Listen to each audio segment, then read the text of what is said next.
Nick Ravenscroft profiles the police officer leading the phone hacking investigation, John Yates. For news junkies and politicos, August can be the cruelest month. So, welcome relief with the Prime Minister's Director of Communications being dragged back into the spotlight over phone hacking at the News of the World when he was the editor. And a further twist this time. Accusations the police investigation hadn't been sufficiently thorough. Earlier this week, Assistant Commissioner John Yates found himself before Parliament's Home Affairs Select Committee. Mr. Andy Coulson has indicated that he is happy to meet with the police and discuss these issues.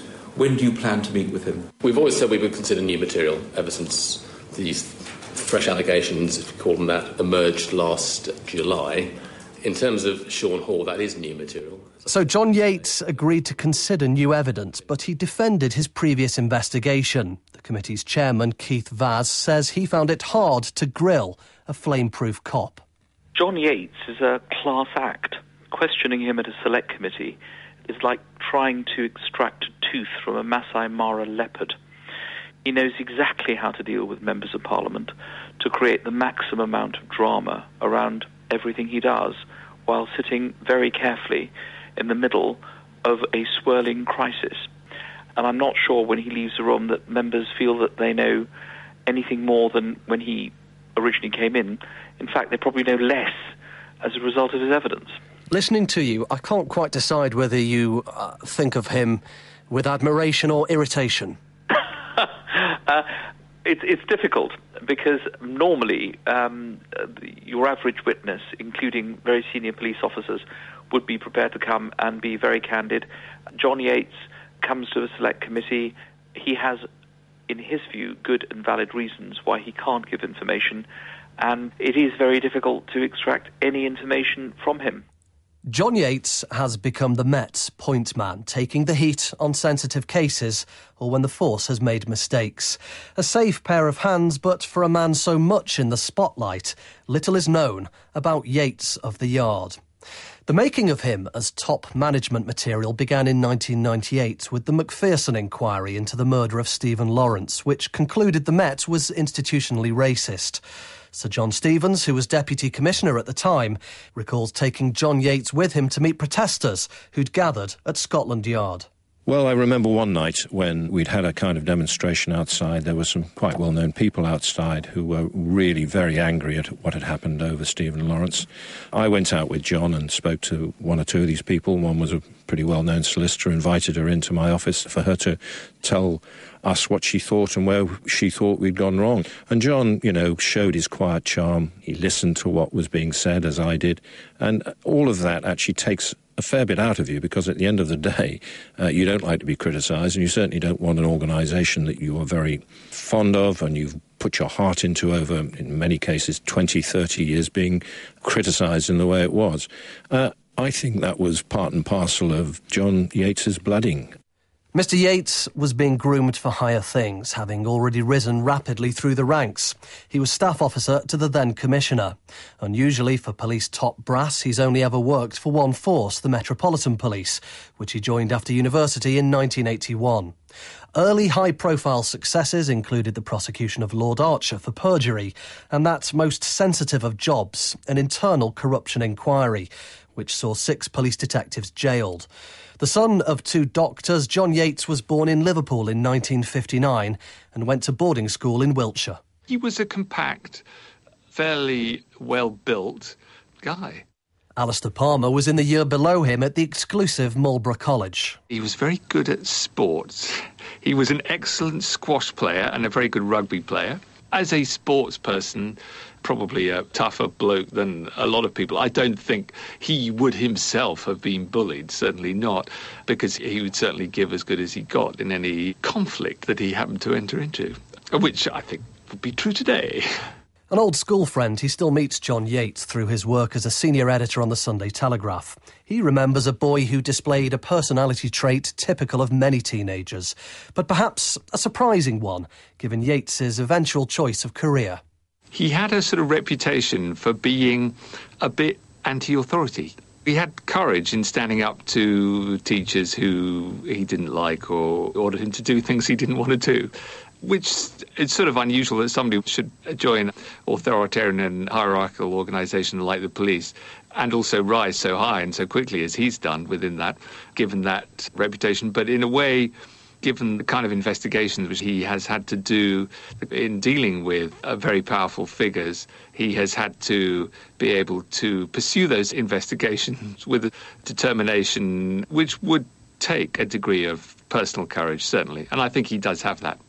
And figures don't come much more powerful than the Prime Minister. And yet, in 2006, John Yates led an investigation which saw Tony Blair questioned over claims peerages had been offered in return for secret donations to the Labour Party. 4 people were arrested and more than 130 interviewed. And yet, after 16 months, no charges were brought. It was Yates who was again summoned before a parliamentary committee.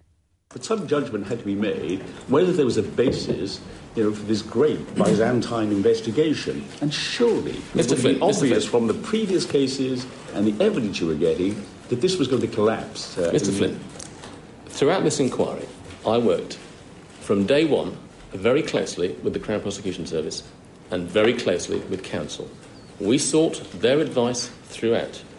We challenged ourselves, and I challenged them. Do we continue? Is it right? Is it proper? Is it proportionate? So it's not just me going off on a wild goose chase thinking this is great fun, because it wasn't great fun at all. It was bloody difficult. John Yates being characteristically bullish. The MP who made the original complaint to the police, which started the Cash for Honours inquiry, was Angus MacNeil of the Scottish National Party. I was disappointed that more didn't come off the Cash for Honours investigation, but I wouldn't attach any blame whatsoever to John Yates. I think they did a very professional and a very thorough investigation and spoke to everybody they could have. I mean, they interviewed the Prime Minister under caution, so you can't ask for much more, really. When you're at the top level of the Metropolitan Police, there is always an element of politics going on. What kind of flack was John Yates getting from Downing Street? The flack he was suffering was immense because he'd really upset the great and the good in the land. He didn't care who they were, or his team didn't care.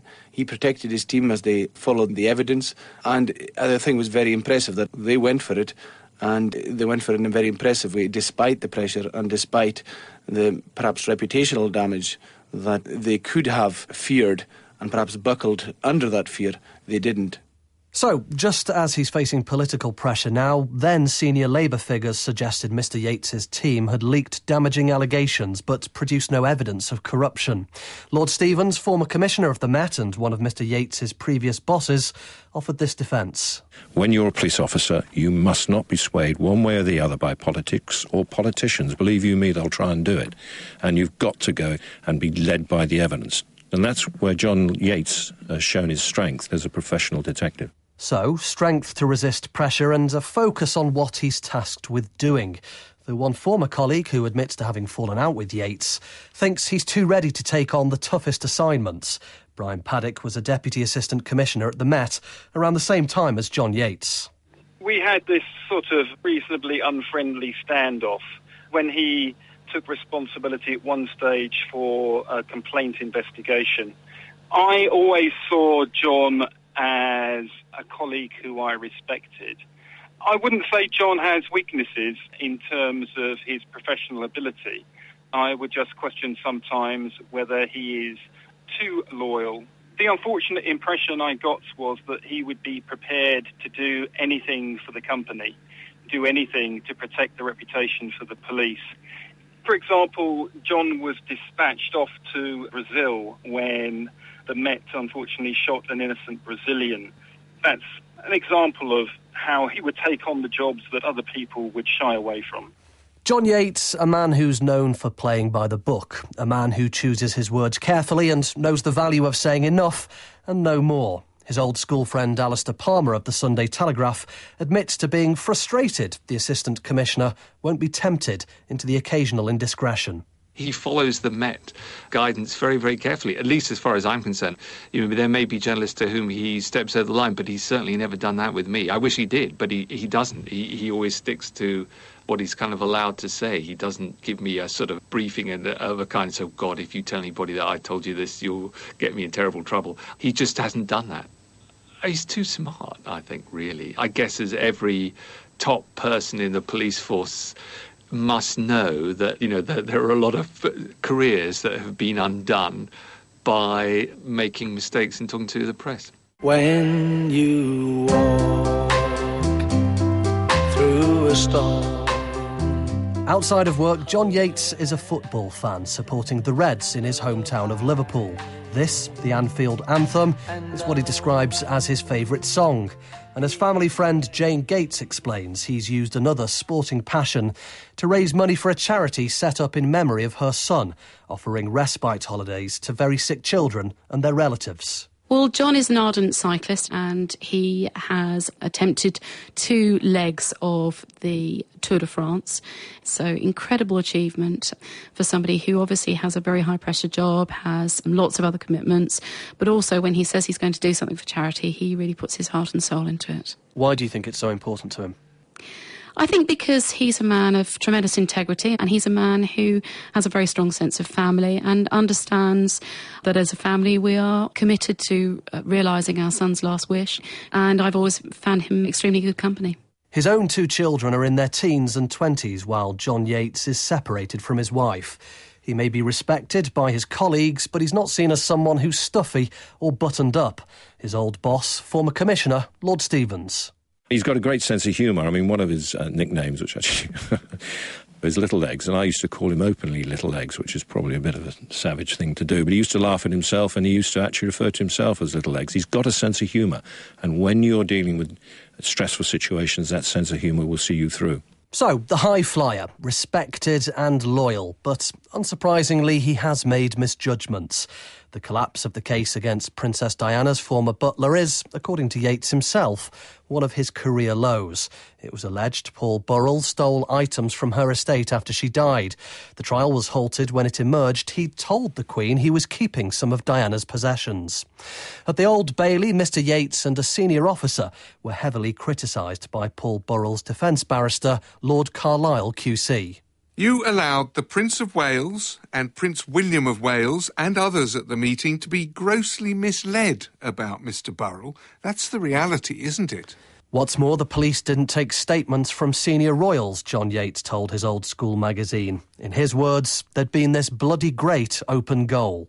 John's had a very torrid time over some of those particular cases, Burrell, cash for honours, so-called, and of course these things are difficult, and you learn your lessons. Lord Stevens, former Commissioner of the Met. There is no such thing as a perfect investigation. Now, there will have been mistakes made. There will have been 1 or 2 things that haven't been done at that particular time that should have been done. But the most important thing of all is to do the inquiry with total integrity, with total professionalism and with total dedication. Tipped for the top as a possible future commissioner himself, John Yates is a man who's all too aware of the interface between policing and politics. The clamour in Westminster is for him to admit failings in the original phone hacking investigation. Once again, it's high stakes for John Yates. Profile was presented by Nick Ravenscroft. It was produced in Manchester by Samantha Fennick.